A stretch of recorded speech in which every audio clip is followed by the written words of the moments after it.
Hi friends, ఇప్పుడు మనం వచ్చేసి ప్రపంచంలోనే అతిపెద్ద శివలింగ క్షేత్రం ఉన్న బృహదీశ్వర ఆలయం దగ్గర అయితే ఉన్నాము. ఈ ఆలయంలోనికి చేరుకోవాలంటే మొత్తం 3 మహద్వారాలు దాటుకుంటూ ఆలయ ప్రాంగణంలోకి అయితే రావాలి. ఒకసారి చూడండి, ఇప్పుడైతే వచ్చాము.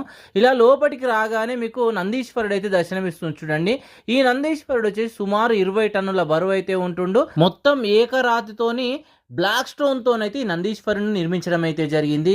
ఈ ఆలయాన్ని ఒకసారి చూడండి ఏ విధంగా ఉందో. చోళుల యొక్క గొప్ప నైపుణ్యం ఇక్కడైతే మనం చూడొచ్చు. ఈ ఆలయాన్ని సుమారు 1004 నుంచి 1009 మధ్య కాలంలో మనకు మొదటి రాజేంద్ర చోళుడు అయితే నిర్మించడం జరిగింది.